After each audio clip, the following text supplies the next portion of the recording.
Hey everyone, good morning. Welcome to Catalyst Energies. My name is Dee. Thank you for joining me. I'm so grateful that you are here. Welcome to the Daily Medicine Transmission for Wednesday, October 27th, 2021. How is everyone feeling? Are you still feeling agitated? I would not be surprised if you are. So, welcome back, everyone, especially to my subscribers, regardless if you are on YouTube, on BitChute, or Odysee. Thank you so much for subscribing and being part of this journey in this community. And if you're new here, welcome. It's so great to have you stop in. If you decide to come back, you find that this content is helpful and inspiring, and you want to be part of what's happening here.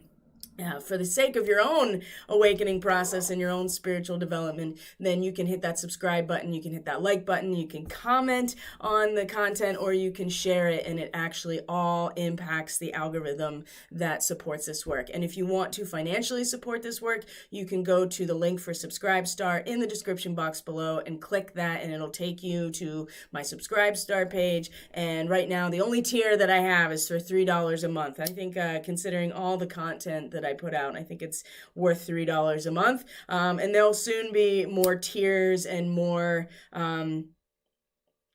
content for subscribers that go beyond what I offer here on these public platforms. So new horizons beckon, and it's pretty, sometimes it's pretty difficult though to get to those new horizons when you're so entrenched in what you believe is and what you identify as your structured, institutionalized reality. And in some ways that's very good, right? I mean, we really are just functioning as vibration and frequency in this realm of the universe here, and we do have to give ourselves something to latch onto, to anchor to tether ourselves to materially, and it tends to be our relationships and the productivity of our relationships, including the symbolic representation that goes along with all of that. So there's a lot of inertia when you have a culture that's based on certain symbolic representations that have been in place for a very long time. And boy, have we not been talking about this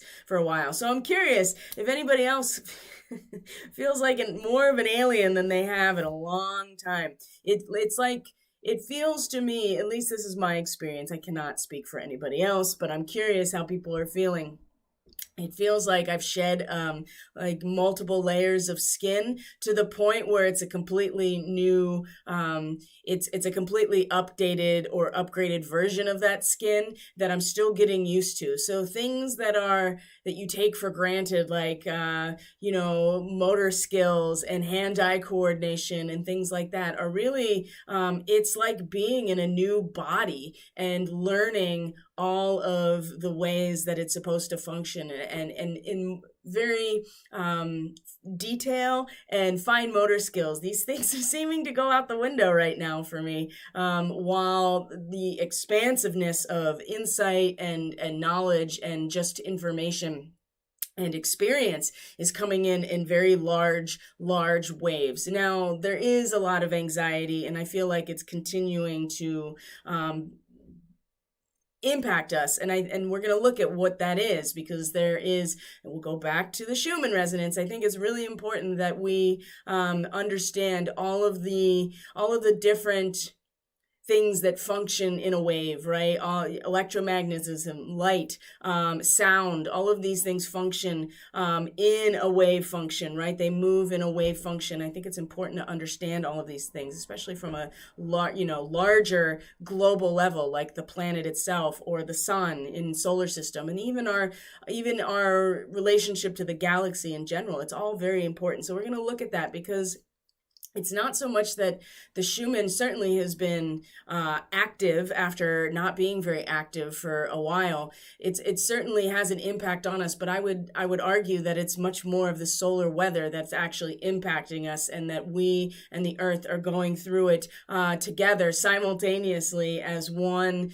larger body of organisms that are being impacted by this solar weather. So it's not so much the Schumann doing anything, but much more of a representation about how we may all be experiencing this influx of solar wind.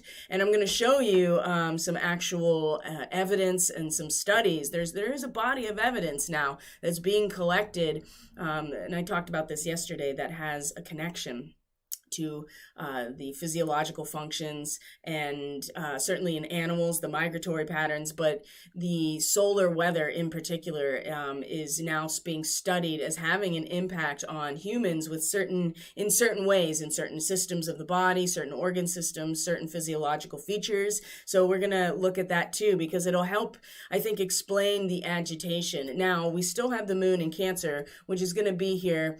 Oh, sorry about that. Oh man, I accidentally hit stop record, so that's gonna, that sucks, because this program, I don't know if any of you use OBS, but it doesn't have a pause function necessarily, so stop the recording and it turns into a whole new recording, so oh well.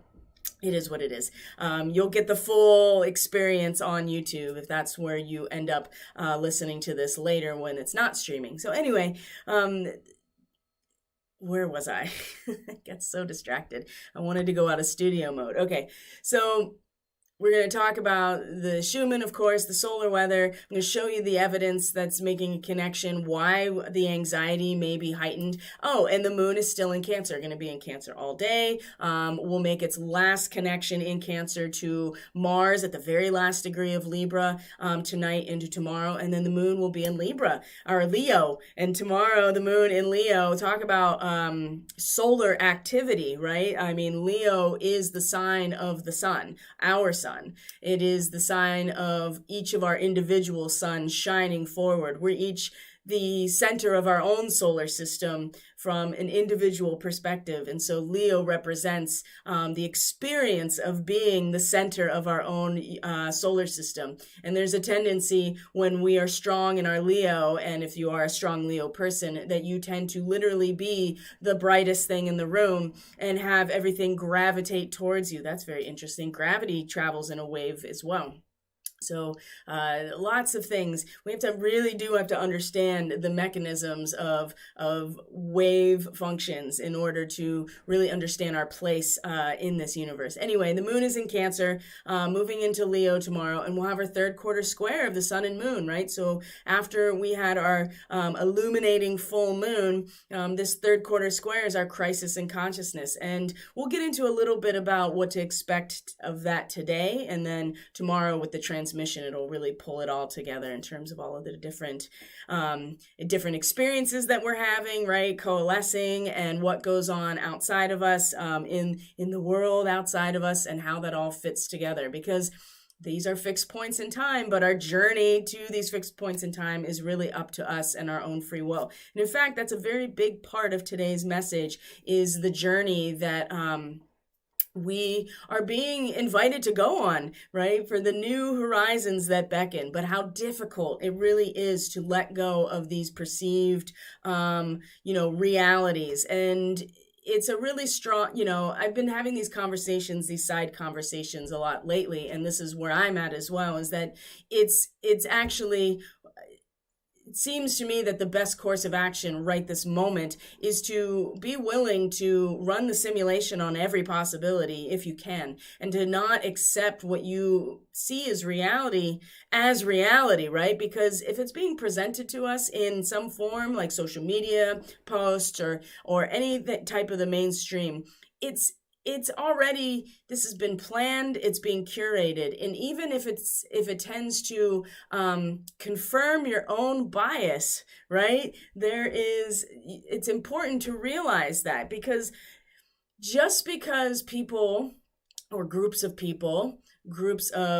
secret people believe that they know what is best for humanity and are doing their best to mitigate a situation that is coming, regardless of what we think about it or if we believe it's true or not, is that right? Is that true freedom? And what is it that you're willing to give up in order? I mean, this is a conversation that's been going on for the last, for a long time, especially in the United States, but certainly if we're going to talk about the last 2 years, what is it that is worth giving up? do you give up your sovereignty in the face of a small group of people who are tasked or have tasked themselves in some ways with directing and this demolition, right? This controlled demolition. So can you even trust the things that seem to confirm your own bias? I don't know. I think it's really important that we are reconsidering that. And today's reading is really going to speak to that, as well as today's astrology. So we'll pull in some other facets from the fixed stars, right? I told you we would talk about where Vesta is today in terms of the fixed star astrology. The moon in Cancer means it's going to cross over the twins of the constellation of Gemini, right? So the constellation of Gemini is in a different part than the zodiacal section of the sky that is listed as Cancer. So the moon moving through Cancer is going to meet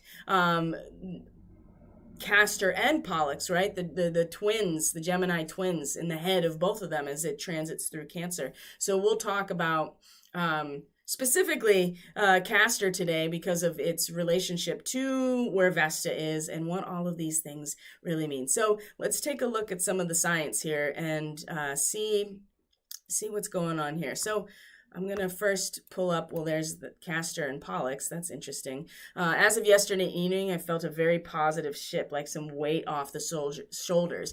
Yeah, I definitely feel that as well. Definitely a weight off the shoulders, kind of like a release in terms of acceptance of what is, right? Or a being able to literally shed all of these preconceived ideas or these notions in order to make space for new things to come in, and specifically to drop all of the baggage. This is going to be a really important symbolic reference very soon, especially where Uranus is, because it's soon going to transit into a degree that has a lot to do with the baggage. So shedding the baggage. How do we shed the baggage of material reality while still remaining completely in tune and communing with material reality as a human biological entity on this planet? That's a really good question. And I think that that is something that would be worth a lifetime of study and work, right? This is really how we, do that alchemical work. So it does feel like a lift. Hold on one second. Let me just bring you over to what I actually want to look at here is the Schumann resonance, so that you can just kind of gaze at it while we're, sometimes I wonder if people are even going to recognize me because I keep changing. I have that problem.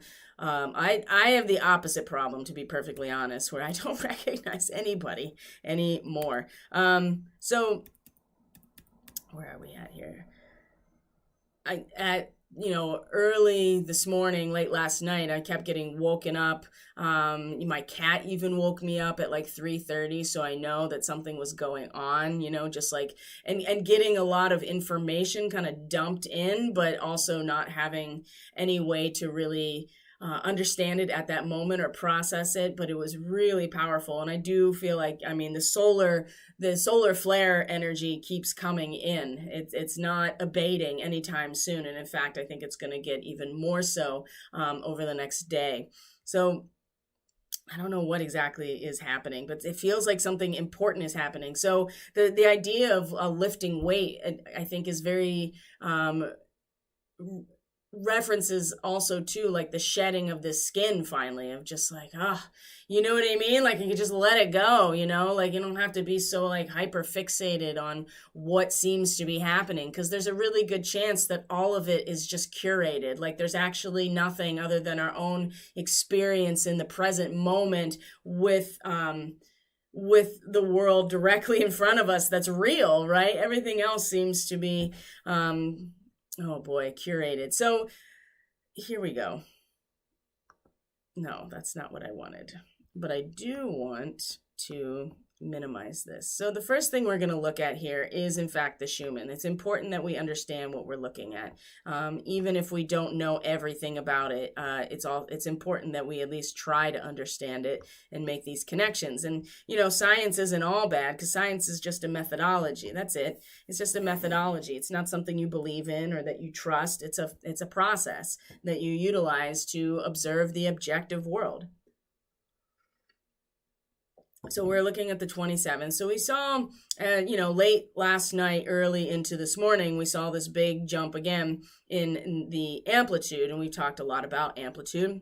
And now we see that as of now, it's starting to mellow out. But even last night into early this morning, definitely some disturbance. Not like these massive peaks necessarily, but certainly maintaining a baseline that is higher than normal and fluctuating quite a bit. So we see even here, so the last couple of days, and we know that there have been X-class solar flares. They haven't been having a huge geomagnetic impact necessarily, as you can see, but it is disturbing to a certain extent the field, right? There is disturbance, whereas you see that this is really mellow, and then it comes in and it's kind of like we all have to resituate ourselves after you get blasted with all this solar weather. And again, you have to reorient yourself. You have to take the actual physical time for things to change in your body or change in your energy field,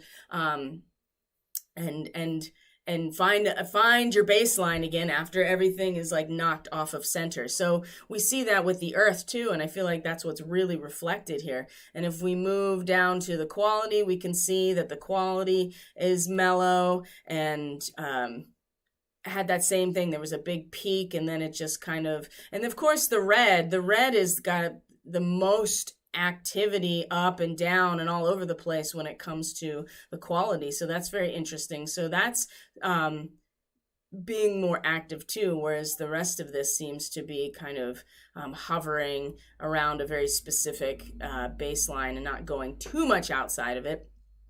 But the red and the green seem to be more active. And then, of course, we had a huge drop in the frequency when at the same time that we had this massive peak in the amplitude at the very same time, right? It drops, and we talked about that too. The pitch drops, so there needs to be more pressure and volume behind the pitch in order to maintain its quality or its tone. And the same thing, it dropped and then it went back up, just like the rest of these, and then now it's kind of slowly coming down, but now even it's coming back up. So the frequency is starting to rise again now that the quality and the amplitude is starting to mellow out. It's like whenever these big blasts, you can see that the frequency itself drops. Why is that? Why is the field in frequency getting why is the pitch lowering? Why is it dropping? Why are the wavelengths getting longer?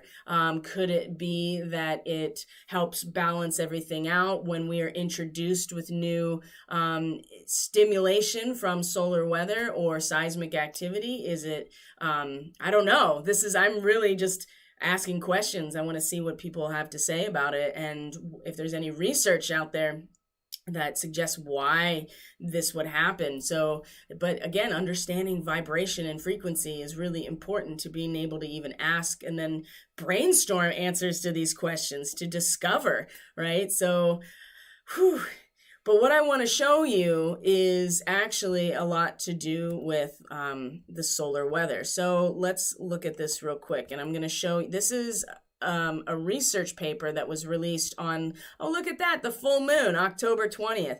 Associations between space weather events and the incidence of cardiovascular disease, right? So if we're thinking about anxiety, certainly there is a lot of the cardiovascular system gets involved in anxiety. Your chest tightens, your blood is pumping, your heart's pumping more, so it's pumping more blood to your extremities and throughout your body, right? Because the anxiety is like this low level fight or flight response that is not initiating you to actually act, but is having all of these same impacts on your system without really having like danger in front of you. So cardiovascular symptoms come along. If anybody has ever had a panic attack, you know that that's a big part of it. I can't breathe, and everything kind of like tunnels in, and you get your chest tightened, and then what ends up happening is all the blood actually does end up pooling into your internal organs, and then, and in some cases, like I do, that then your blood pressure just totally drops, and then you are passed out. So what this is suggesting here, this is the abstract. It says different studies have shown that solar and geomagnetic activities affect human health outcomes, especially cardiovascular systems being the most clearly impacted. So if we look at the results, I'm just gonna break it down for you. It's saying that people that are higher risk of AMI or acute myocardial infarction, right? That's like a heart attack, essentially,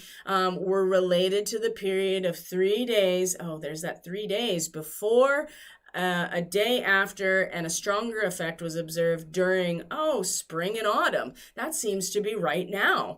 The strongest effect of high-speed solar wind was observed on the day of the event. So the day when I'm not sure exactly what that means. The day of the event must be the day that the wind hits the Earth, and not so much. But I'm not sure about this. I would have to confirm if they mean the day of the event is the day that the solar flare leaves the sun or the day that it gets here, because I would argue that we are starting to respond to solar flare activity before it gets here.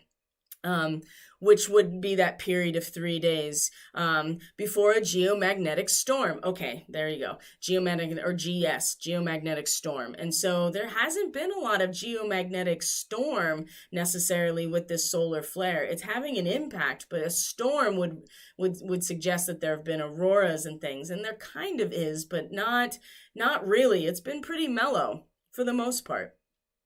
So it's saying that the strongest effect is on the day of the event, and they found significant associations between the risk of a heart attack and the occurrence of solar flares during a geomagnetic storm. We also found a statistically significant increase in rate ratios for all AMIs, acute myocardial infarction, between the second and fourth day of the period of interplanetary coronal mass ejections. Wow. So it's not just solar flares, but it's CMEs as well being released, having an impact on cardiovascular health. So it's really saying that if you're already at risk, a solar flare could trigger what is already operating just, in a subacute way, right? Just waiting for something to trigger it. Well, it's going to be solar weather. That is pretty remarkable. And there's tons of evidence like this. You just have to, look for it if you want to find it. So when we look at the Schumann, we can see that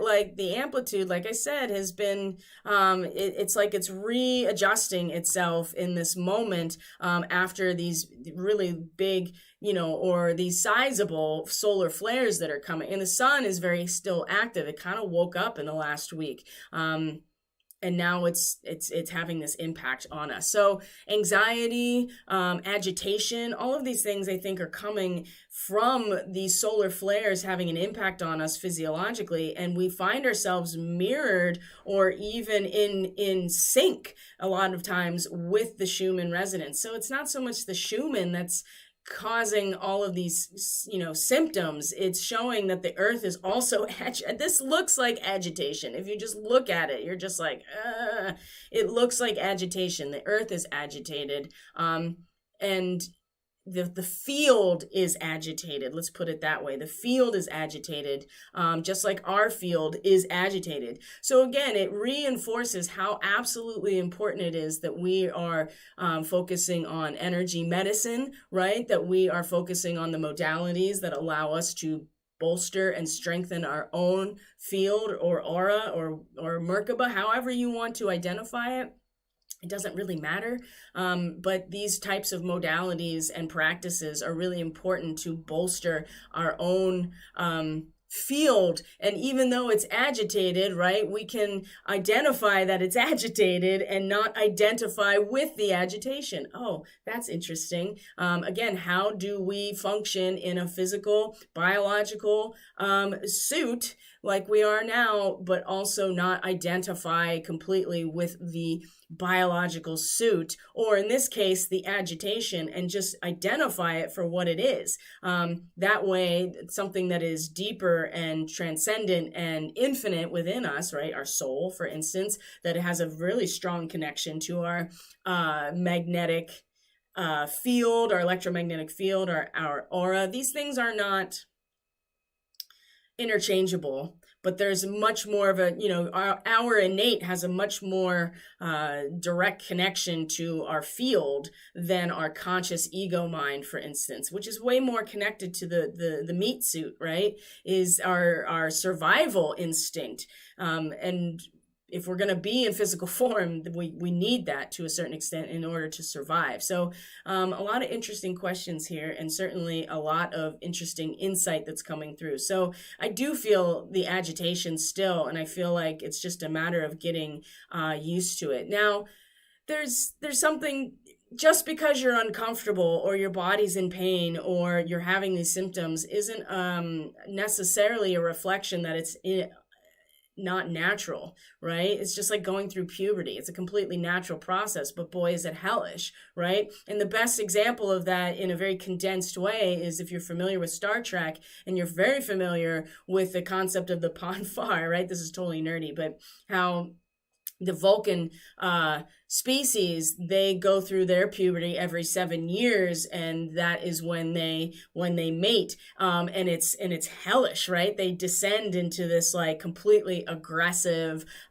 beast-like existence, and it's really painful, right? If you are familiar with that at all. And it's the same thing. It's not unnatural, but it's you have to go through this process. And I feel, again, the agitation is a byproduct of this increased solar information and weather coming in, and we do have to adjust to it. But it does appear that the thing is, the moon in Cancer is our stabilizing force. It is what reminds us what it means to be human, and not just a biological meat sack, but a human with connections to other humans and value and love that comes from our connection to other humans. And what sustains us and stabilizes us in the physical world is our relationships, and our relationship to the planet, and our relationship to ourselves. So the Cancer archetype is really about being human, what it means to be a human, right? It doesn't mean just being in a meat sack. It means so much more. And I think you really discover this in that 4th house in Cancer. So we're each kind of having this opportunity to get into that relationship with ourselves, that stabilizing force, to really root ourselves to the core of who we are. And that comes from where, our families, our lineage, right? Our heritage, our ancestry, and our emotional connection to those things. It's about the love and not so much about the meat suit, if that makes any sense. So let's see if there's anything else. No, let's get into the reading and start to address here. Where did I go?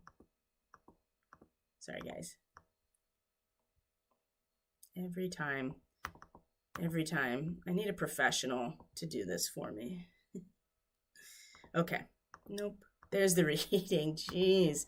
This is what I'm talking about. Motor skills. Like, it's like being in a new meat suit. That's what it feels like. I'm just like stagnant for a minute. So, but I'm back, and I'm just going to keep going. So here is our reading for today. Some things are coming in very swiftly. So the 8 of Wands, Mercury in Sagittarius, swiftness.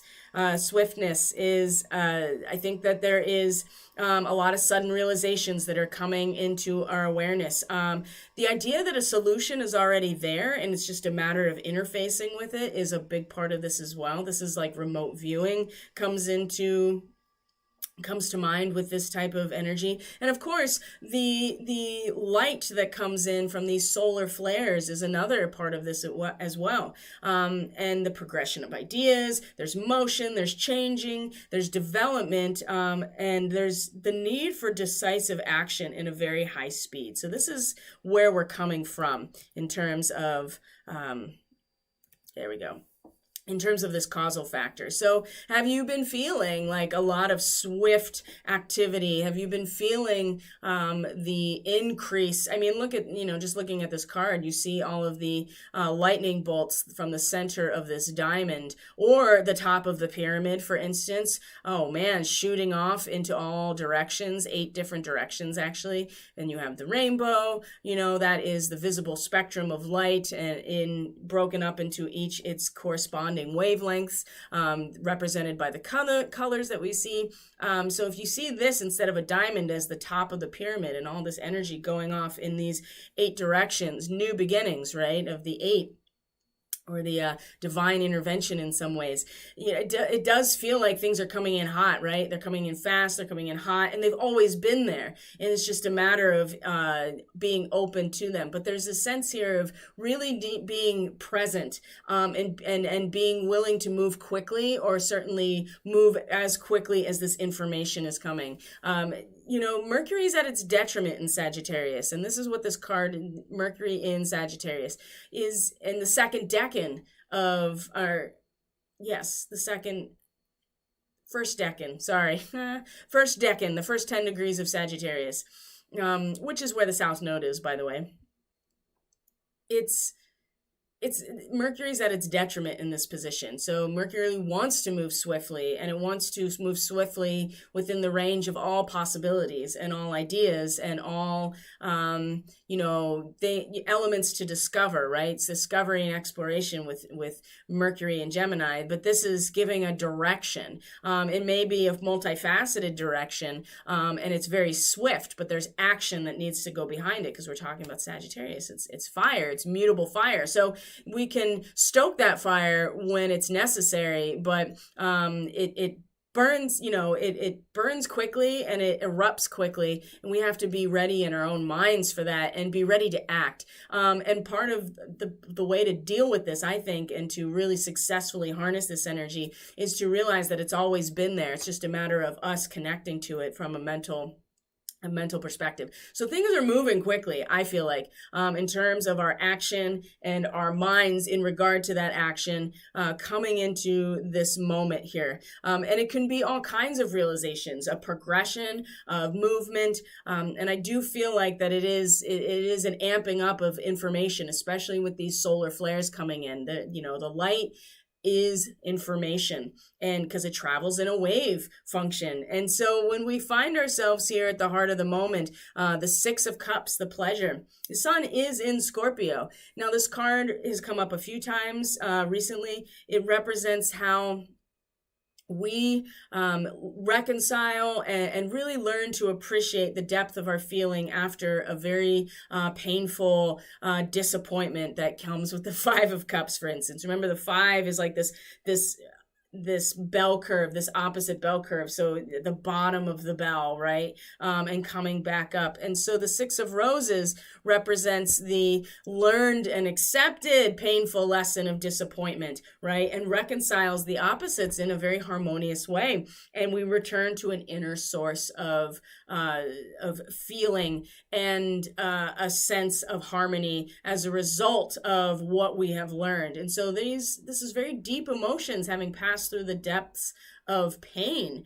And so you can see that it's facing the outcome, which is the eon reversed. And so there's a sense here that what we, in this moment here, what we come to reconcile, the harmony that we come to realize as a result of some deeper pain or some disappointment, is really meant to be directed towards this particular changing of an age, right? The eon is the rise of the phoenix, and there's a sense of liberation and redemption when we release where we've come from, or release what has been, right? You have to, the phoenix, in order to rise, there has to be a burning down, right? The fire.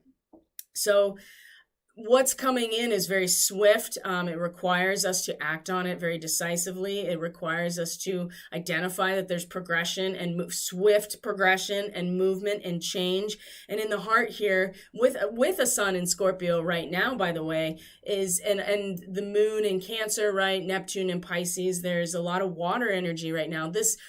Whatever has been painful that we have had to really learn a hard lesson, but has strengthened our own inner resources, we want to ultimately, it seems to me, focus that energy on where we're going. Because when the eon is reversed, it does really suggest that we have, gotten it wrong. Or something, it's like self-deception or identifying with the wrong thing, right? Because that's the judgment card in the Rider-Waite, is the eon, the changing of an age. And in that really traditional religious iconography, the judgment is the, you know, the rapture in some ways. And I'm not bringing that in directly or literally. What I'm saying is that you don't want to be on the wrong side of the story when this comes. And the 20 or the eon reversed does suggest that we are deceiving ourselves into the wrong side. And if we truly want liberation and redemption, we're going to have to realize how maybe we've wrongly identified ourselves with some particular course of action, perspective, or even groups. And I'm not saying that we're all wrong. I'm just, believe me, I have really been going down this pathway in terms of like, every time I feel like I have a sense of grounding in what is, something comes back around to be like, oh, by the way, have you considered this? And it's like our perspective of reality is changing like every day, every hour, because the oscillation is moving so quickly that every time you blink, it's like every time the universe blinks, it's like our attention is somewhere else. And so we are collecting a lot of data points in this way, and so are other things. That's the other thing to consider, is that we're not the only one collecting data points. There's lots of AI that's collecting data points for every interaction we've ever had on, whatever they can track us, right? I've seen even things where people have suggested that the electromagnetic field of the planet itself is embedded with like a set of sensors, right? So is there a way to actually have a truly organic, internalized experience? I'm not even sure anymore. But I don't want to get too negative or get kind of like hopeless, because that's not what this is about. This is about how, as things come in quickly, and there is a very strong progressive change that has already started to come in with all of this solar weather, that we are learning a hard lesson emotionally, but we can really, it's really meant to be addressed and focused on this turning of an age and the rise of this phoenix, and being willing to realize that maybe we have been deceiving ourselves. Perhaps we have been identifying with the wrong encampment, so to speak. I'm not suggesting it is or it isn't, but this particular reading is really suggesting that we have some reconsideration to embark upon if we truly want to be liberated or redeemed. So when we look at where we are rooted subconsciously, where we're drawing our power. So the 8 of Keys, the Master Artisan. So if you really look at this card, you see that he's got all of these apprentice in the workshop, and the master is dropping all of these like gems into the hand of the apprentice, right? And so there's this idea that we are giving of our gifts and talents, and we're teaching other people and passing on these gems, right? So when it's reversed, it's a time of receiving for those who have been on the giving end. So it's a time of great return for all of the efforts that we've been putting out to assist other people, to give other in insight into their own awakening process, dropping knowledge constantly, right? Quote unquote red pilling people, whatever even that means anymore. I mean, that in itself was a creation, right? That was a creation. The entire Matrix concept as a movie and entertainment was intentionally created for us, right? Whether or not it was to disclose what was happening. I mean, it's all about disclosing what is actually happening. And then we supposedly have free will if we don't act on it. But there's a phase of receiving that maybe has not come into awareness quite yet, but is very much rooted at our subconscious, in a place where we really can draw our power from. So it's not so much that... So it can go either way here, in terms of either we're receiving, like a time to receive, because we can't just keep giving and giving, even if we are a master. If we identify ourselves as like really mastering this realm of, being awake, how many times have you seen people on chat boards that are like, I've been awake for 30 years. And then they go on to tell people like how wrong they are about this, that, or the other thing. maybe it's time now that those of us who have been outputting to a certain extent, are in a phase of receiving, or in a phase of return. Maybe it's time to go back in and brush up on those skills, maybe add another layer of that. Or the other side of this is that we are not sharing, right? We're holding back what we have to share. This could go either way, but I would say that we really, we want to be drawing our power from, this is a very material element as well, because we're talking about the keys. So it seems to me that, a lot of people have been on the front line and are certainly in the public arena in terms of giving these gems, right? And many of us have been taking these gems, and some of us are embarking on being the givers of these gems in our own way. And I feel like that ultimately we want to, kind of consolidate, right? To turn it back and start receiving some gems for ourselves, because something is changing very decisively. That Eight of Wands is pretty clear that there's progression and very swift change that is coming in. So whatever you find yourself giving of your gems, whatever they are, and I'm not saying that you shouldn't keep doing that to some degree. I'm going to certainly keep doing what I'm doing, but at the same time, we can really draw our power from turning that lens a little bit and receiving, right? And being willing to gather from those that we would consider maybe, consider new masters, or can be apprentices in a new way. There's a certain amount of going back to school, or going back to training, or going back to the collection of another set of skills that we can eventually go share. But it's a time of return, and also receiving in abundance, in a way of like, you've been giving and giving and giving. It's time for you to, other people to give to you. But it does feel much more about like skill and information that this represents, especially because of the Eight of Wands and Mercury and Sagittarius in particular being this causal factor.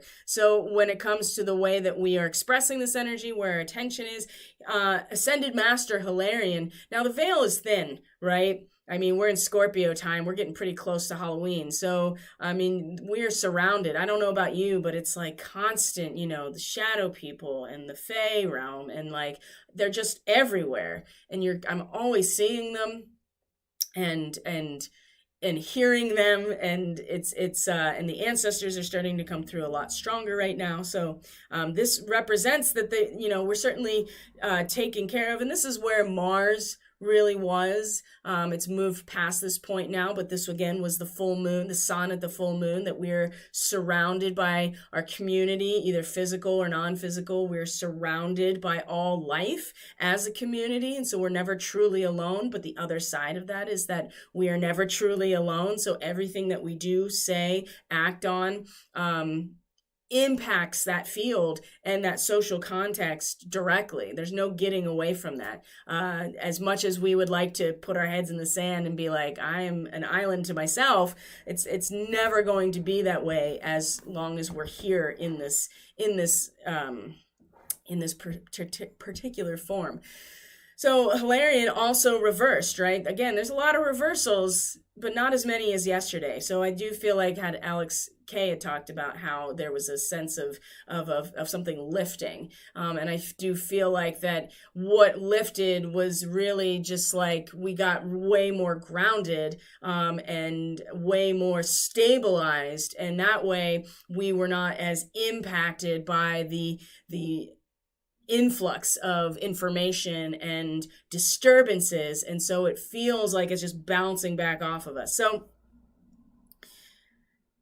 when Hilarion, right, Ascended Master Hilarion, this is about gathering information, research, right, spirit communication. That's another part of it.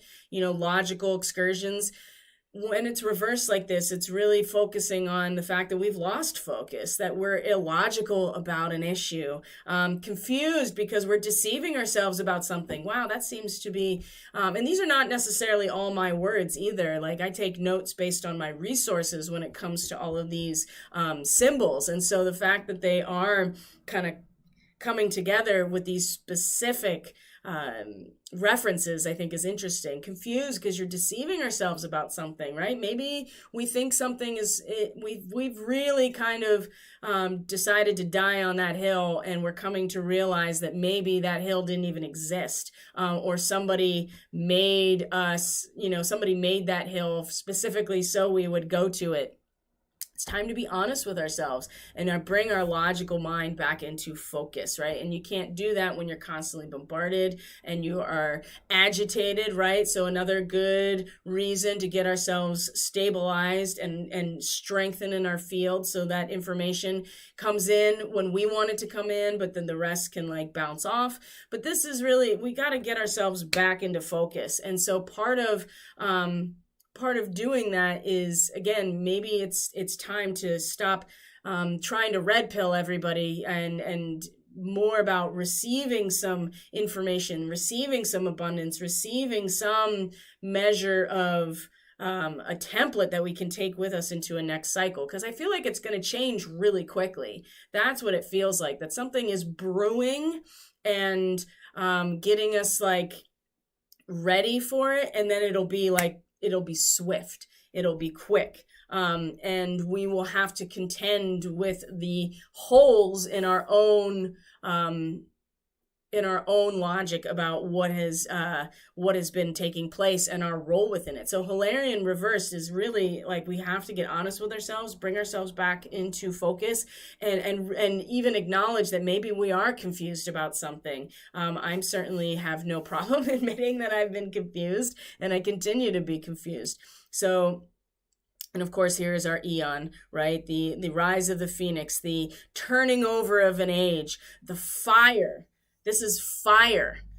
Jupiter and Saturn in Aquarius. They are both in Aquarius right now, both direct in Aquarius as a symbol of liberation and redemption, time and changes directed by time. There's that Saturn element too, that is completely, you can't really get around that, especially if we're in this third dimensional experience, that space-time does have an impact on everything that we do.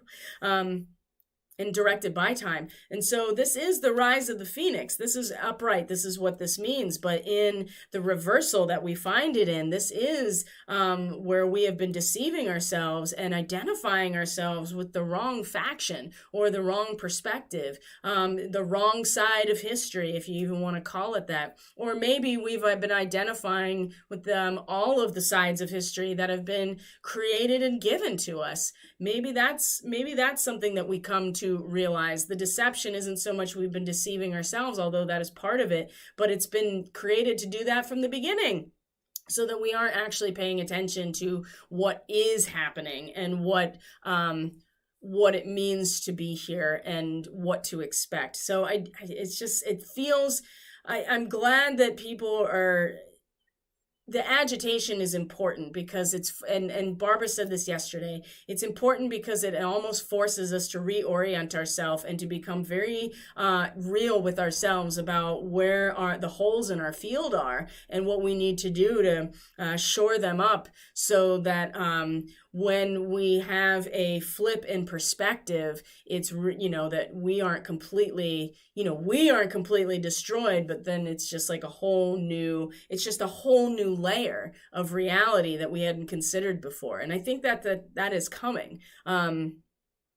I think that's coming. And when Neptune stations direct on this 1st of December, the fog machine's going to roll back on. So it's important now that we're taking advantage of this retrograde of Neptune, as much as we don't want to see these things, but that's kind of where we're at right now. So when it comes to guidance, we have the 7 of Roses, the journey. So this is about taking the emotional and feeling-based initiative to leave the safe harbor behind and go on an adventure, right? It's time for a journey or a relocation. And when it comes, again, when we are doing that, we're not in a position to be giving the gems, right? We're not the master artisan that is giving all of the gems to our apprentices. We're taking a journey. We're moving. We're relocating. We're taking our work or creative endeavors in a new direction. You can't do that while you are continuing to output or be the master artisan in your life. It requires that we leave something safe behind, a perspective perhaps. We're taking our work or our endeavors in a new direction. Can't do that if we're still teaching the old ways to people, or people are waiting for us to give them these gems, for instance, or whatever it is. It can be anything.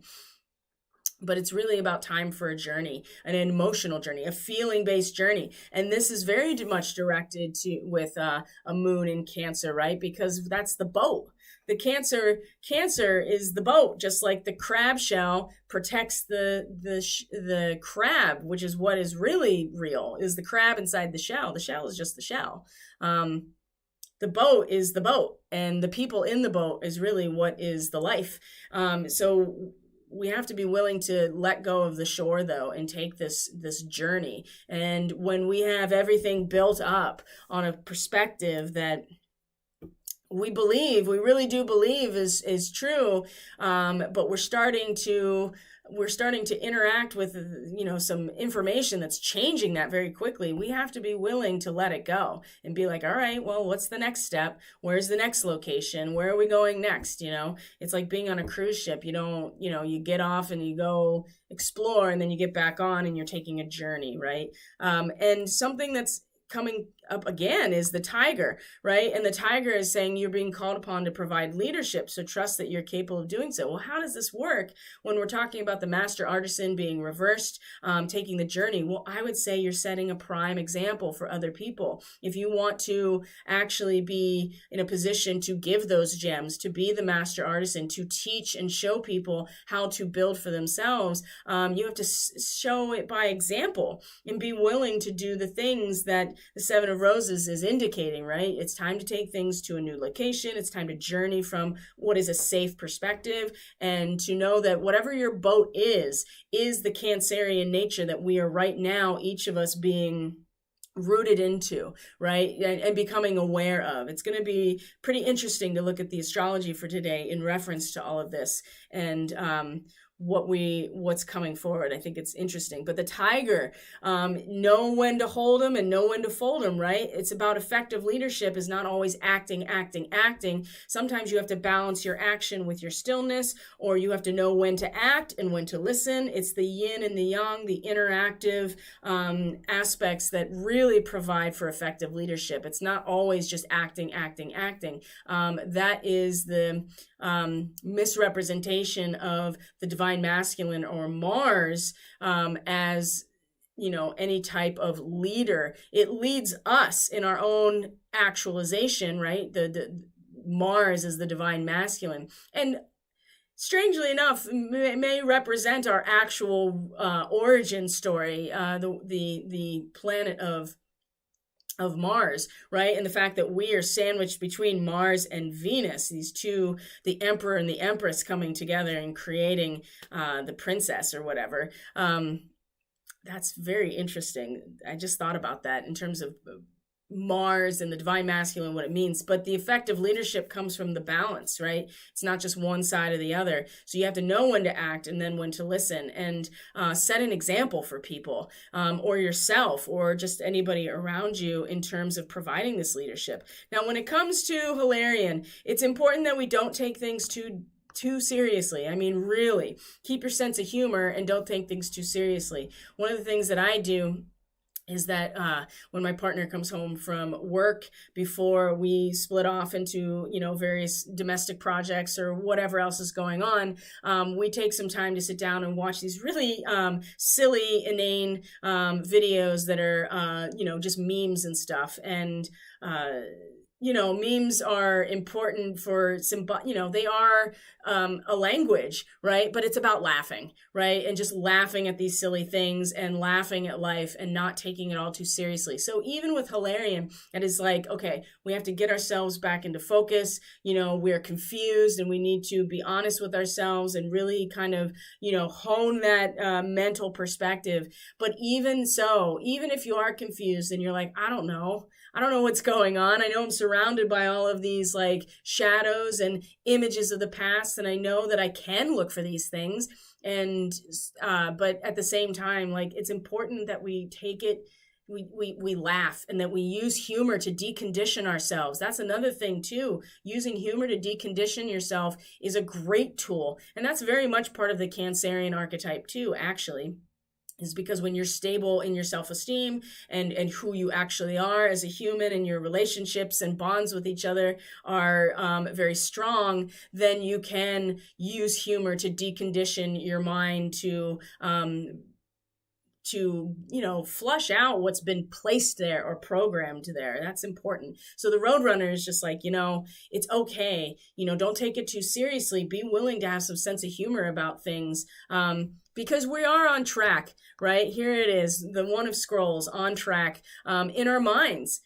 But we have to actually get on the train. That's a big part of this, is that we have to actually take initiative to get on the train and go on the train. And this could be, the journey as well is a big part. You can see that these two are in line with each other. One of Scrolls is very much about our mind and on our journey of discovery through the mental processes, and Hilarion is that master of research. We're on track, but we have to get on the train. We might as well enjoy the process, though, and you can enjoy it by having a sense of humor, being able to laugh at things, finding some joy in your life, because this is not an easy energy at all. The Eon, it's like coming to the end of a cycle and realizing you were on the wrong team the whole time, or whatever, or realize you've been deceived, or you're deceiving yourself, or that you're just not able to really, you don't want to be on the wrong side of history when judgment comes, whatever even that means anymore. But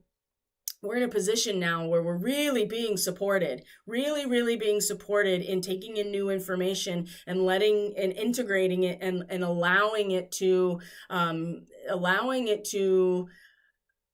ourselves to evolve, right? To get where we're going. But we actually have to take the initiative to go there, right? We have to get on the train. We have to get on the boat. We have to be willing to leave behind what was, so that we don't find ourselves with our pants down, as the Eon is changing over, right? 2024 is when Pluto is going to enter Aquarius, and that's going to be like political anarchy, right? There's not going to be much there, in terms of the collective or social order that is going to be relied upon. I mean, that's happening now with Pluto in Capricorn, and certainly the U.S. Pluto return is a big part of that. And all through this year and into next year, Pluto will continue to move back and forth, like just hovering on either side of that Pluto return area. So the United States is going to fall first in terms of the Pluto and Capricorn energy, and going back to its original power of transformation, to begin with, and setting the example for the rest of the world. But then once Pluto comes into Aquarius 2024, it's going to be important to recognize how Wild West it may end up being, how a political anarchy, right? There will be very little politically to connect to, because it's going to start being destroyed in a way that we may, I don't know, it's going to be a struggle. That's all I'm going to say. And so Saturn and Jupiter in Aquarius right now is with the liberation and redemption. So we have the Lord of Time, and then we have the Defender of the collective value system, both there right now, kind of supporting this liberation and redemption process. So it's best to take full advantage of this while we can, and have some sense of humor about it, right? Realize that we're not going to know everything, and what's the point of knowing everything, and you may think you're awake. I may think I'm awake. Chances are the minute you think you're awake, you really aren't, because there's going to be a whole new level, right? You're coming back around on the spiral, and it's in a completely different location, even though it has the remnants of what came before. And if we really do want to get into who we actually are, we have to be willing to let go of some things and to go back into a state of learning. And that's certainly where I've been, right? I am interfacing with material that had I interacted with it when it was actually relevant, like in the present time that it was available, I wouldn't have been able to necessarily come to these conclusions on my own and then have them validated or challenged by impact or interacting with this information, right? It's not that it wasn't there. It was definitely there. It was just that everything's changing so quickly that your perspective is oriented in totally new directions, like every day. So it's, don't take it too seriously if something is crumbling your version of reality, because I would say get used to it, because it will force you into a deeper and deeper sense of who you are and your relationship to everything else. And that's part of the controlled demolition, of course, but it's also part of the cycle of time that is we don't have any control over. Even the people who think that they have, that they have the means and they are tasked with controlling what happens to humanity, whether or not they think it's for the best or not, that's they don't control these cosmic cycles.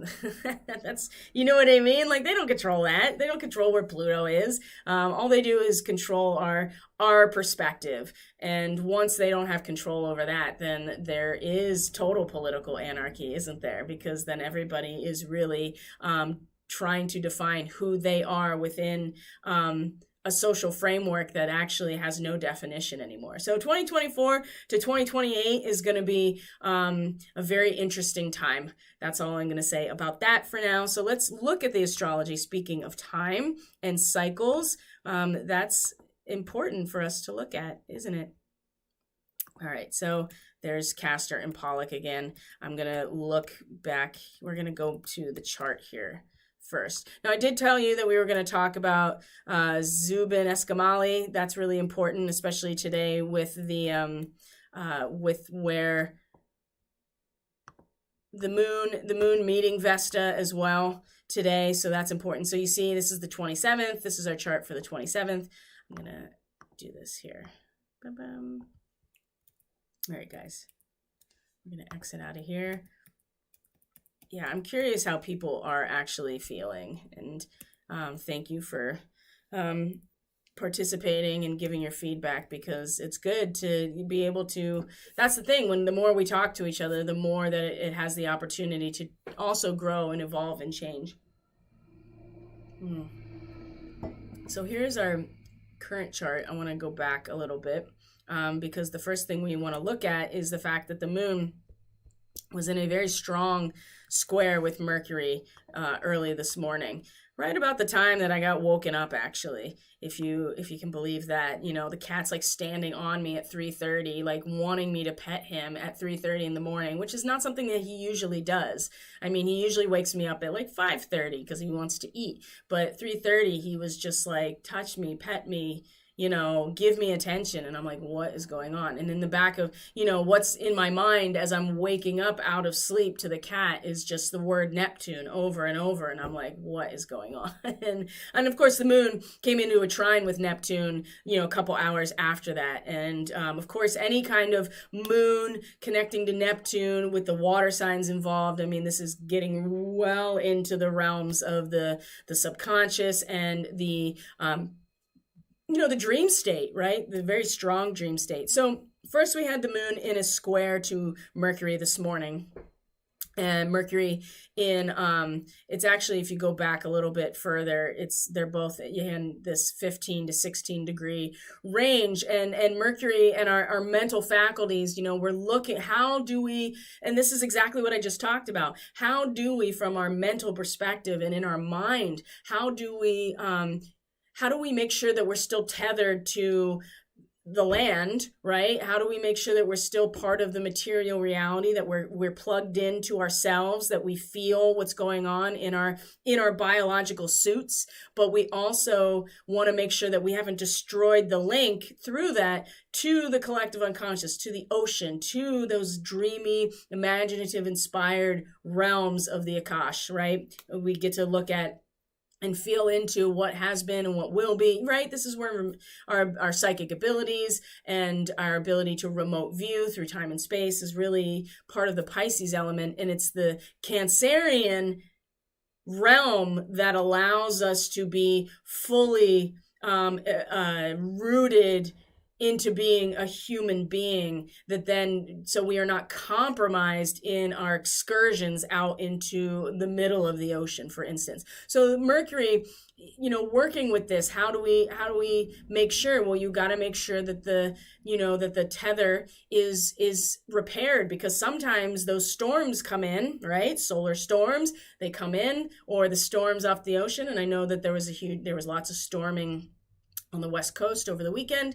So the storms come in and they might destroy that boat dock, right? And the boat, again, right, there's the boat. The boat is what takes us out to sea and allows us to interact and go on these excursions in this realm without being fully submerged or dissolved into it, which is what Neptune is going to do. Neptune's going to capsize your boat every time, which is very fascinating when we see the connection between the sun, the moon and Neptune today, what that connection is. But anyway, so as we're working with, Mercury, it's like, how do we make this connection? How do we have to repair it, right? We have to make sure that the boat dock is there so we can get in the boat and go, but we also don't want to get lost at sea. We don't want to, and we want a place for the boat to have, to be stored, and then we go back onto land, right? So this is a mental perspective. This is a mental excursion right now with Mercury in particular. And remember, Mercury's still in its shadow. That means it's still in the realm that it was in while it was retrograde. So this is not new territory. We're going back over it again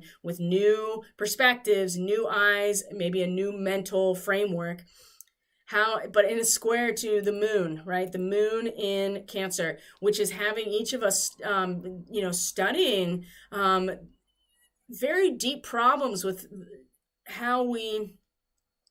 the process of personality integration, right? So the move into the third from the third into the fourth house, for instance, is again what it means to be human, what it means to be an emotionally intact human being, where we belong, and the heritage and the family structure that really encompasses us, or the boat that allows us to travel out to sea, for instance.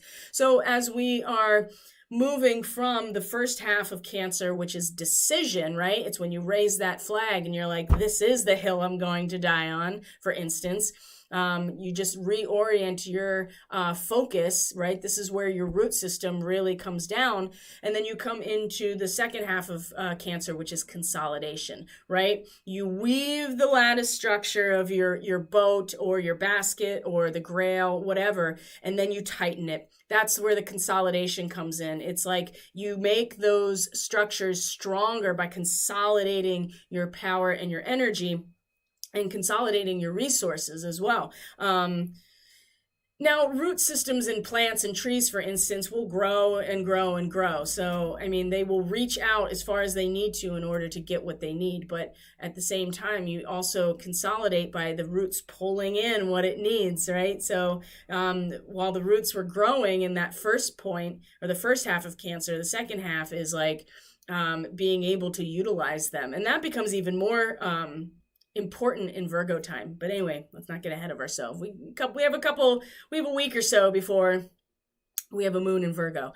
So while the mind is trying to, we're trying to mentally figure out how do we keep this link, repairing that link between the unconscious and our ego consciousness, being a spirit and being in form. And our minds are working on this problem. The square to the moon is just like, while that's happening, I feel such a strong desire and urge to really focus and study on the whole picture of how I emotionally integrate myself into this reality, what it means to be a human, right? That is a different focus than how do I connect the unconscious to the ego. That's an application of information, right? Whereas Cancer is an application or cardinal water. It's directing the connections that hold us in place or hold us in a sense of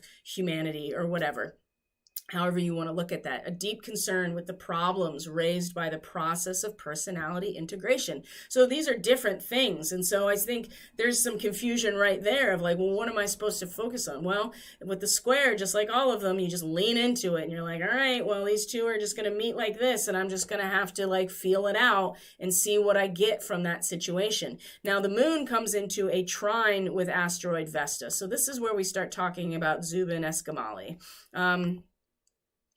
Because this is a degree, first of all, the degree that the moon is, it's the 19 to 20 degree mark, and Vesta is over here, 19 to 20 degrees. So in terms of the Vesta in Scorpio, this is a moment where it's a symbol where you're drawing away the curtains, right? And you see the pathway ahead, and they're very dark. Like imagine like really long, very thick drapes that have kept the whole room dark, even though it's daylight. And a woman like, draws them open really swiftly or really dramatically, and all of a sudden this light pours in, number one. And also, too, that you see that there's a pathway ahead of you, right? And it's the revelation to our own consciousness in this moment. What lies beyond dualistic knowledge? Oh, that's interesting. And plunging ahead into the unknown. So we're pulling the curtains open and realizing that the real pathway is the middle path. It's down the middle, rather than these two dualistic perspectives really blocking out our vision and the light that could come pouring in. You separate them and they still exist. And you can still pull them closed if you want. But now we're seeing the path ahead. And it's unknown, but we're going anyway, right? There's that one of scrolls. We're on track, but we have to actually go. We have to go on the pathway. So Vesta, asteroid Vesta, is the representation of the goddess of Vesta, right? Where she represents the flame, the hearth flame, the flame at the center that sustains all of us and our spirit. And it does suggest, a collective situation, right? The eternal flame in a family, right? The hearth fire is where you cook your food. It's where you stay warm. It's where everybody gathers around, right? There's a lot of different reasons why this is important. This hearth flame is important to daily cohesion, but it is that eternal flame that shines within all of us. It is our spark of vitality. So we can identify here that Vesta as this goddess, this representation. I'm not suggesting we worship, that's up to you. You figure that out on your own if you're willing to do that or not. But these are archetypal references to these different human experiences. And this is, what sustains us, what is the spark of life at the center of who we are, what keeps us going, nourishes us, feeds us, keeps us warm, sustains the cohesion, is this going into this, right? It is going to be plunging ahead into the unknown that is really going to influence and keep this flame going, right? I mean, it's not often that the flame really goes out. That's a sad day, right? Sometimes it'll just be like coals at the bottom, right? But those can be stoked very easily. So now, where Vesta is in conjunction with fixed star Zubin Escamali. And as you can, let me make sure you can see it. Right, here we go. It's right up here on the scales of Libra. So in terms of a constellation, it's on this side. It's north, right? It's the north end of the scales, and it's specifically not the scale itself, it's the arm of the scale. Right at the point, which is also too where it's connected. You can see here that there's a thread that connects to here that holds the scale, and then it connects to the very top or the apex of the scale itself, the spine of the scale. So this is one aspect of the scales that are on the north side of it. And Zubin Escamali, in terms of what it represents, I mean, we can look at some aspects here that, Something to keep in mind, though, is that it's one of the things, it gives good fortune and high ambition. All of these like fixed star astrology aspects seem to be much more predictive and much more mundane, quote unquote. But one thing that it's noted for is that there is a very powerful psychic quality that's involved there. And I, just as a measure of sharing this, I have Uranus in conjunction with this star. So does Dane Rudhyar, which is probably one of my biggest astrological influences at this point. So it's kind of cool to see that we have the same Uranus. And Uranus, right? It's revolutionary and it's always thinking outside the box and blah, blah, blah. So this particular star has a lot of positive properties depending on how it's aspected. But with Vesta, we're talking about like a very strong psychic quality and sharpness of mind and intellect. So we are being tasked in some ways, and we're going to get on to Castor and Pollux here in a second because it's directly linked. Speaking of the north side of two sides, okay? This is something that's really important to pay attention to, because this connection is with Castor and with the star Castor and where the moon is in a trine to Vesta at the same location. So there is a strong and sharp intellect here. There is a very deep psychic quality, because you have to, on some level, be able to have the capacity to even open the curtains in the first place. And we are talking about Scorpio. So there is a very definitive process, right? And investigation and a really strong drive and urge to get to the bottom of things in Scorpio, to really understand the mechanisms behind all life and get to the truth of things.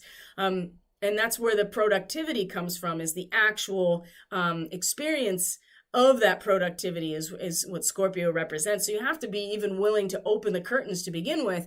But when you do that, it's like, on some level, that being able to plunge into the unknown is exactly what's going to sustain you throughout all of the other, just in life in general, right? It is the flame that will, that is the fire in your soul. It's the flame that keeps you warm when everything seems cold. It's the flame of, the Holy Spirit. It's the flame that cooks the food that nourishes you.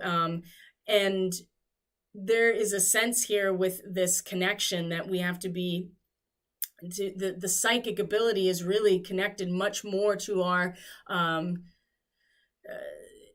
this capacity to connect to something more than just our material selves. And now what is interesting about this, let's go back to I want to go back to the chart real quick, because this is where the moon in Cancer is in this connection, is in trine. Not only is the moon in trine directly with Vesta, but it's in conjunction with Castor, right? And Castor, the star, is in the head of Castor, the twin. So you have Pollux and Castor, the Gemini twins. Now, Castor was the mortal of the two. Pollux was the immortal, and Castor was the mortal, and he was often referred to as the herdsman, or the, he was very known for his ability to manage the animals and horses and things like that, but very much mortal.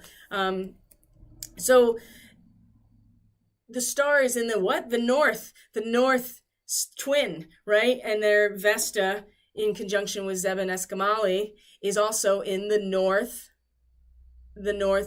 side of the scale, and not even the scale itself, but the point of the arm that holds the scale as well. And so they're famous for taming horses. There's a herdsman, and it's specifically the mortal of the two. So right there, you also see that there is, again, coming back around to a sense of what it means to actually be human. And when we can make sure that we are connected to that place and not lose our humanity, and knowing that everything plays its part, we can experience a sense of like fulfillment and social happiness and social integration by conforming to what it means to be a human in this moment. And then that is really supportive of this much deeper, much more unknown, a darker space, but it's an essential part of where we need to go in order to sustain ourselves. We have the fire within us to sustain us to go into these deeper realms or into the path unknown, because we've kind of flung it open and been like, oh, there it is. And the moon in conjunction with Castor is really pointing to our humanity, what it means to actually be human, and feeling into our humanity and what that actually means. And then we can have a sense of fulfillment. We can be happy. We can have a sense of humor about things and actually enjoy this process of being human without letting go of our journey into a deeper sense of who we are and why we're here, and maybe even what's to come, even though we don't know what's to come. So right after that, we're going to see that the moon comes, and this was this morning. So then we see that the moon comes into, look at that, comes into a trine here with Neptune. And we also see with Venus and the moon,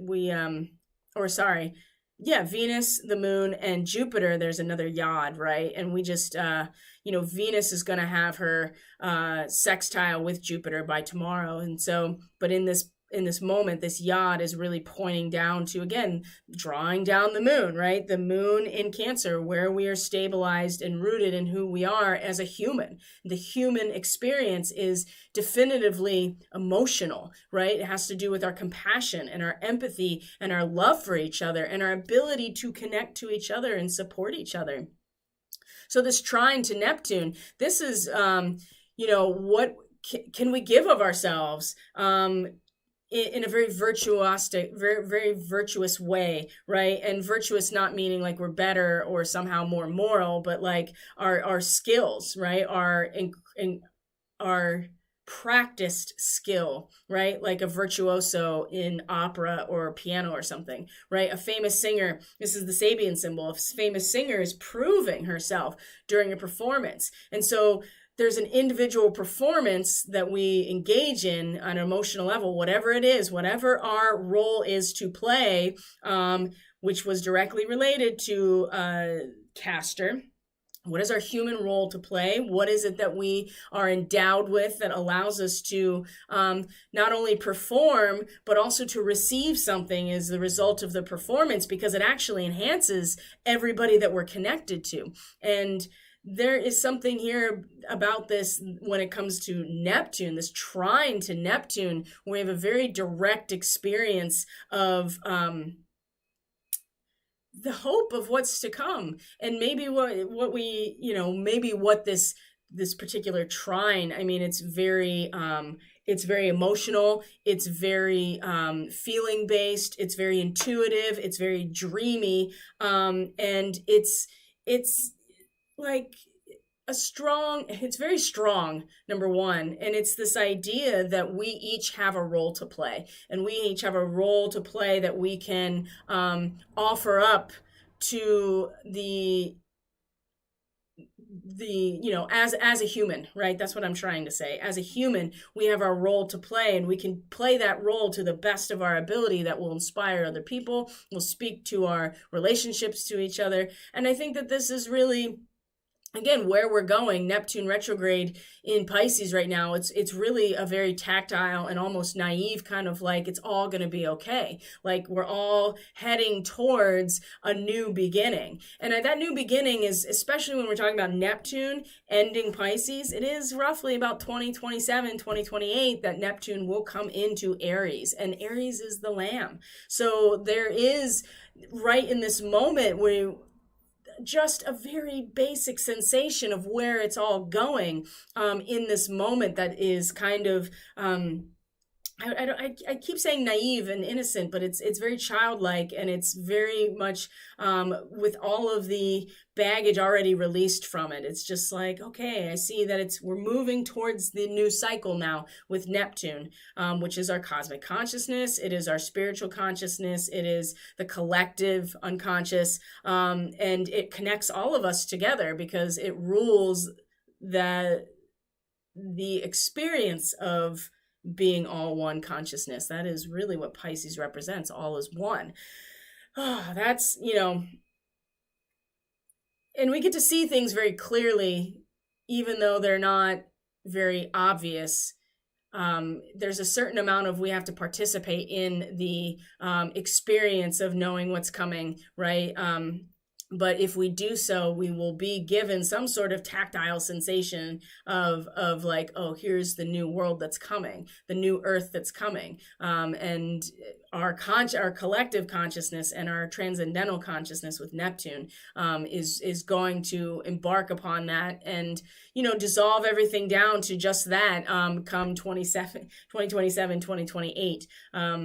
That's going to be interesting in itself. So there's an emotional reward with this trine, Moon trine Neptune, for accompanying cultural excellence. Whatever it is that we're offering of ourselves and the human experience is going to come back to us in this way. And what may be coming back to us is this opportunity to acknowledge all the good things that could potentially come. And that comes from being part of something. That comes from being distinctly a human being in the best way, and really integrating our personality into a human type, into the human family.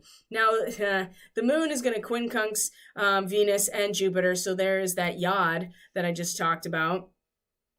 And Venus in Sagittarius has really been wanting to act on things, and wanting to heal and wanting to maintain some measure of control over this process, and utilizing what is special about each of us in order to really, in order to really make use of what we have in order to survive and prosper in what seems like an alien environment. I mean, I think a lot of us are feeling this right now, and it's getting more pronounced with Venus here because, it's very much connected to our five senses. Again, it's just like, I feel like I'm in an alien skin on an alien planet, and I'm trying to make sense of what's happening here. And so good humor and a sense of self-containment is really important at this point. But again, it's a quincunx, right, to the moon here, and then also with Jupiter in that position too. And so what is the finger of God, or the yod, right?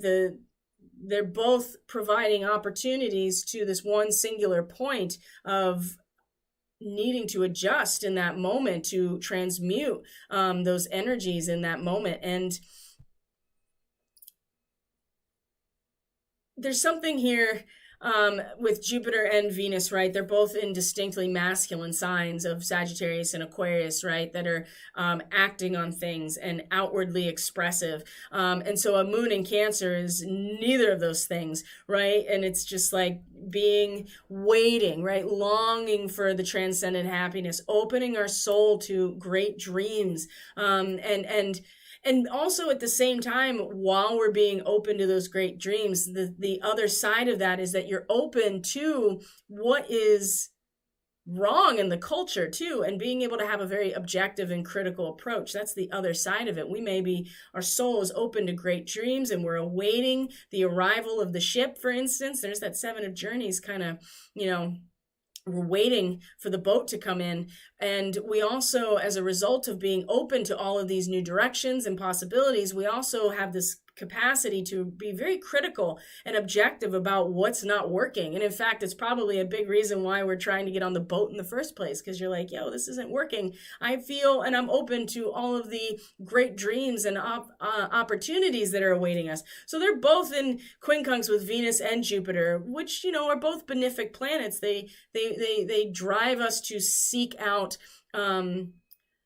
resources and good fortune and expand on those experiences and allow us to have a very sense-based relationship with the world around us, and to bring in what it is that we need, that it appeases our senses with Venus. But the reality is that both of these positions require that we adjust ourselves in the face of a very, very intuitive, very feeling-based experience of being open to the good that's coming in, and at the same time being able to feel into what is not working and what we want to get away from. This is Venus and Jupiter giving us the capacity to make the best of what is right now, and to gather resources that will allow us to make the most use of what is right now. Whereas the moon in Cancer is just like, I am not attached to any of these forms. And so all of the possibilities are open in this moment. So how do we adjust ourselves in that? I don't know. We're going to have to, that's something we'll figure out, because the moon then will be in an opposition by this afternoon with Pluto, right? And we talked about this yesterday, because this is like, there's this figure of God, or this yod, and then there's a direct spine to it as well, which is the opposition with the Cancer moon and Pluto. And so while Pluto is, destroying everything that we have relied upon in our culture to stand upon, right, that gives us a sense of, stability and even artistic rendering, right? It's not even just stability. It's like, look at all the great things that as a culture we've been able to develop and to really admire and to make the most use of. Pluto's just destroying, right? And so, but the moon and Cancer in opposition, right? Providing that tension, we have to find the fulcrum, which is the response of spiritual forces to the integration of personality through positive, willful endeavors. It's not going to be, we're not going to be able to fully be shielded from what Pluto is doing, right? We're not going to be able to be shielded entirely. We're going to experience it, even if we have a certain amount of a buffer energetically and a buffer with those who support us and that we support, right? That's the important thing about Cancer, is that it's a barrier and a protective barrier so that we can fully be ourselves and be human. We're not going to be totally shielded by what Pluto is doing, but if we actually have positive willful endeavors, if we're focusing on what we do want and working towards what we do want instead of continuing to focus on what we don't want, it's okay to be able to see that and give it a voice. Because if you don't know what you don't want, then it helps you at least figure out what you do want. But we do have to start really putting our energy onto conceptualizing what doesn't actually exist yet, so that we can, identify with it and identify our own personality with it, our own integration of personality into it. So it's going to require that we do have some level of, be willful, and not in a negative way, but actually be willful to like bring this about. And in some ways it will allow a descent of something more than us, right? And maybe it's the descent of when you are rooted and you are stabilized, you allow the light to come in. And this is, we're getting very close to the transition from Cancer to Leo at this point, at the end of Cancer. And so that is really, you are allowing the full exposure of the sun to allow you to grow and to illuminate you as an individual, when you in fact are integrated into the world around you emotionally, and you're solid as a human. It's going to help, but it's not going to take it away entirely, because these oppositions are where we have to find the balance point, right? We have to find the fulcrum, or the middle of the seesaw, or the balanced scale, for instance. And there's something very important about the north end of things, the north twin in Gemini, the north arm of the Libra scales, and those two being connected very directly today with the moon and Vesta. North is the ending of things, right? It's the winter time. It's the wisdom, right? All of those things about being in the north is coming, if the east is the rising sun, you come back around to the north, and that is where it is often the darkest, but also you're heading towards the very end, which is the west, right? So the north is the zenith in a lot of ways, and so that's the top of the chart, right? So it's an endowment, right? It's something that comes down from above, but you can only fully hold it when you are in fact grounded and rooted and stabilized. It's not going to keep you from experiencing what Pluto represents, but it's going to keep you from being like completely mulched into everything else in that moment. And maybe we're all going to get mulched under. I don't know. I mean, it's hard to say. I mean, a lot of people have a lot of different visions of what to expect, but in this day, this is what we're working with. So I am going to leave it at that, my friends. Thank you very much for being here. I truly appreciate each and every one of you. Man, it's been quite an interesting ride these last couple of days for sure. Just this whole life, right? So couple things. If you are interested in booking the How Does It End reading, so we look at your personal chart for the rest of 2021, that's $99. You can either you can email me or send me a message on social media if you're interested in booking that. And there will be a new service that's coming, a new sale that I'm going to be introducing on the new moon that's going to be for a reading for eclipse season. So if that's something that interests you, or it's come up in past readings, and you want that particular type of reading, because we'll look at the eclipses and we're going to look at how, you know, the next 6 months basically, and how they are going to unfold in your chart. I haven't really figured out a price point for that yet, so I'll let you know. That'll be something that I drop on the new moon time. So if you want to get on my mailing list, you can go to the website. That's in the description box below, and you can sign up for the mailing list, and you can get information that way. And social media, of course, is available.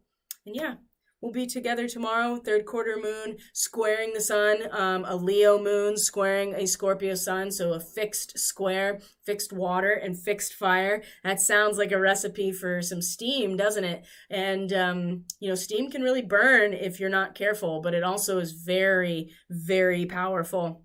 It can actually, you know, turn turbines and things like that. So I think it's going to be a very powerful third quarter square, leading us into the very last week of this lunar cycle that feels like it's lasted forever, to be perfectly honest. Even though things are moving very quickly, the process feels like it has taken a long time. So we'll be talking all about that tomorrow. And of course, we'll be doing our weekly astrology on Friday, talking about the new moon on the 4th as well, and getting prepared for the next cycle. So I hope everyone's doing well. I truly appreciate each and every one of you. Thank you for being here. Thanks for stopping by. If you're catching this on BitChute or Odysee, because it's recorded and the first bit is cut off, I really apologize. It's just all there is to it. So maybe I'll put it up in two different installments, but I think really what's going to happen is that you're just going to miss the first couple of minutes because of my own technical error. So, oh well, that's life. So I love you guys. Have a great day, and we will be in touch tomorrow for the Daily Medicine. God bless.